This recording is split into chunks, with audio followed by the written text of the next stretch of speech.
तीन वस्तुएं हमारे पास थी, तीन वस्तुओं में से दो वस्तुओं का हमको चयन करना था, बात नहीं हो। तीन वस्तुओं में से तीन लोगों में से हमको दो लोगों का चयन करना था, तब क्रमचय के नियम से कई तरीके से चुन सकते हैं और संचय के नियम से कई तरीके से चुन सकते हैं। तो तीन लोग था, एगो ए, एगो बी, एगो सी न हो, इसमें से दो गो का क्रमचय क्या होगा? तो क्रमचय में क्रम का भी ध्यान रखना है। तीन गो में से दो गो ए भी ले लो, ए पहले ए फिर बी, आप पहले बी या बाद में ए, इसके क्रम का भी हम ध्यान रख रहे थे ना। तो ए बी सी में तीन दो गो लिए हैं, तो कुल को गो स्थिति हुई है? छह गो क्रमचय बन रहा है। आज संचय में क्रम का ध्यान नहीं देना, ए भी लिखे हैं तो बी नहीं लिख सकते हैं, तो तीन गो आवता ना हो। तो चलिए, क्रमचय और संचय निकालने का सूत्र होता है, ध्यान दीजिएगा। पहले आप फैक्टोरियल निकालना सीख चुके हैं, क्रमचय और संचय निकालने का देखिए सूत्र क्या होता है। यन पी आर, यन वस्तुओं में से आर वस्तुओं का चयन करना है। और कैसा चयन? क्रमचय, क्रम का ध्यान रखते हुए चयन करना है। तो इसका सूत्र होता है फैक्टोरियल यन बटा में यन माइनस आर का फैक्टोरियल। ध्यान दीजिए बच्चे, इसका सूत्र है, कई लोगों में कुछ लोगों का चयन करना है, तो उनका क्रमचय का तरीका कितना होगा ना हो। अब वही अगर बात की जाए संचय की, किसकी, तो उसका सूत्र होगा एन सी आर बराबर फैक्टोरियल यन बटा में फैक्टोरियल आर और यन माइनस आर का फैक्टोरियल। ध्यान दीजिए। अच्छा, इस समय फैक्टोरियल को आप ऐसे बना रहे हैं ना हो, पहले पुराने किताब में फैक्टोरियल को ऐसे बनाता था, ये फैक्टोरियल का चिन्ह होता था, फैक्टोरियल 4, फैक्टोरियल 5, फैक्टोरियल 7, ऐसे पहले बनता था। लेकिन अब उसको हटा के केवल सिंपल में आपका जो है फैक्टोरियल ऐसे हमेशा बन रहा है, क्योंकि इसको बनाने में क्या है, कठिनाई होती थी और जगह भी, स्पेस भी ज़्यादा लेता था, तो लिखने में थोड़ा दिक्कत होता है। ये आसानी से आप लिख सकते हैं। तो हमारे पास दो सूत्र है, एक क्रमचय ज्ञात करने का और एक क्या ज्ञात करने का, संचय ज्ञात करने का। इसमें देखिए हर जगह फैक्टोरियल लगा हुआ है, तब फैक्टोरियल का मान हमने आपको निकालना सिखा दिया है। अब चलिए जरा निकाला जाए है सूत्र से। जैसे हम पहले आपको डायरेक्ट लिख करके दिखाए कि तीन गो में से दो गो के चयन करे के बाद क्रमचय का मान का हो, तो कुल को गइल छह गो, आ दो गो संचय करे के बाद तो ओकर को गइल तीन। तो सूत्रों तो ये बताए चाहिए, सूत्र से भी यही आना चाहिए। तो चलिए पहले हम निकालना सीखते हैं क्या, परम्यूटेशन, यानी हम पहले क्रमचय निकालना सीख रहे हैं। ये बताइए कुल वस्तुएं कितनी थी? तीन, और तीन गो में से कौ गो का चयन करना था? दो गो का। तो 3p2 लिखेंगे। अब एक सूत्र में रख के चलो मान निकाला जाओ, ऐसे किए थे तो 6 गो आया था, तो सूत्रों से कौ गो आना चाहिए? सूत्र से भी 6 ही आना चाहिए। तो चलिए, ऊपर वाला रहेगा किसका मान? यन का। नीचे वाला आर का। ऊपर वाला नीचे वाला। सूत्र आपके सामने रखा जाए। चलिए, यन का मान क्या रखिएगा? 3 का फैक्टोरियल बटा में यन का मान माइनस आर का मान 2 का फैक्टोरियल ना हो। ध्यान दीजिए, ये सबको निकालना आना चाहिए। अगर आप इस चीज को नहीं निकाल पाएंगे, पूरे चैप्टर में यही काम करना है, नहीं निकाल पाए तो नहीं सीख पाए। तब पहला काम क्या, आपको फैक्टोरियल का मान निकालना चाहिए, तब इन सूत्रों का भी प्रयोग करना आपको आना चाहिए। तो चलिए 3p2 का मान निकालना है, सूत्र में रख दिए।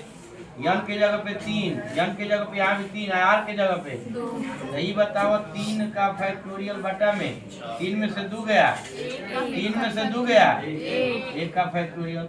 ये बताइए 3 का फैक्टोरियल का मान निकालना सिखाया ना। 3 का फैक्टोरियल माने 3 गुणे 2, और 1 का फैक्टोरियल तो 1 होता है। यही बताओ 3 दूना के 6 में 1 का भाग दो तो क्या होगा? ये बताइए 3p2 का मान कितना निकाल लीजिएगा। तो ये बताओ 3 गो में से 2 गो का क्रमचय का संख्या कितना आ रहा था? डायरेक्ट लिख के भी दिखाए। तो ये जो बता क्या होता है? 6 गो। ऐसा हो क्या होता है? 6 गो। बैठ जाइए। अब हम इसी का अगर संचय निकालने की बात करें, क्या निकालने की बात करें, तो ओके का लिखवा जाए 3c2 ना हो। ऊपर वाला यन का मान नीचे वाला आर का मान। इस सूत्र में चलिए जरा रखा जाए तो ऊपर वाला यन का मान 3 और नीचे वाला आर का मान सूत्र में रखने आएगा ना। यन के जगह पे क्या रखेंगे 3 का फैक्टोरियल बटा में आर का मान 2 का फैक्टोरियल यन का मान माइनस आर का मान का फैक्टोरियल। कुछ नहीं करना है, बस आपको यन और आर का मान सूत्र में रख देना है और रखने के बाद जोड़ घटा के फैक्टोरियल निकाल देना है। ये बताइए ऊपर हो गया 3 का फैक्टोरियल, ये हो गया 2 का फैक्टोरियल और 3 में से 2 गया 1 का फैक्टोरियल। ये बताइए 3 का फैक्टोरियल 3 गुणे या डायरेक्ट 6 भी लिख सकते हैं और 2 का फैक्टोरियल और 1 का फैक्टोरियल और 2 से 2 और 3 में 1 भाग दो तो क्या हो। 3 वस्तुओं में से 2 वस्तुएं अगर चुनते हैं तो उसके संचय का तरीका को गो निकला था और सूत्र भी क्या बता रहा है 3 बोला निकल जाता हो। एक और जरा देखिए, एक और जरा देखा जाए। मान लीजिए आपको दे दिया जाए 5p3, क्या दे दिया जाए हो 5p3। ध्यान से देखिए, आप पहले देख लीजिएगा कि परम्यूटेशन है कि कॉम्बिनेशन है, p है कि c है। तो p लिखा है ना 5p3। सूत्र आपका यहाँ पे लिखा गया था ना हो फैक्टोरियल यन बटा यन माइनस आर का फैक्टोरियल।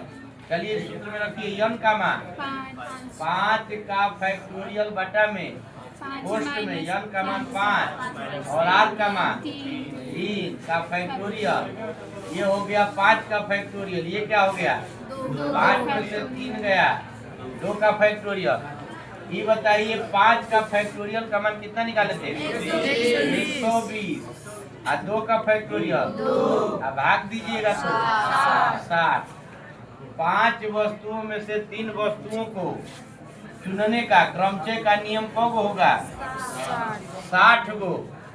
क्रमचय की संख्या ज्यादा होगी कि संचय की? क्रमचय का संख्या हमेशा ज्यादा निकलेगा और संचय का संख्या।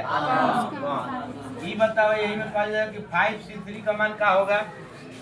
अब c लग गया तब बोला क्या होगा सूत्र में इसमें रखेंगे ना यन के जगह पे यन का मान आर के जगह पे आर का मान। यन का मान 5 का फैक्टोरियल नीचे है आर का फैक्टोरियल आर का मान 3 का फैक्टोरियल लिखाएगा और पोस्ट में यन का मान 5 माइनस 3 का फैक्टोरियल ना हो तो 5 का फैक्टोरियल बटा में 3 का फैक्टोरियल। 5 में से 3 गया। चलिए 5 का फैक्टोरियल का मान कितना 120 और 3 का फैक्टोरियल का मान 6 और 2 का फैक्टोरियल का मान घटा दीजिए 6 दूना के 12 20 हो जाएगी और 2 से भाग देवा जाता कितना होगा जी। देखिए क्रमचय का संख्या 5 में से 3 गो का चयन कर रहे हैं तो वो 60 है, लेकिन संचय का को गो है मात्र 10 गो।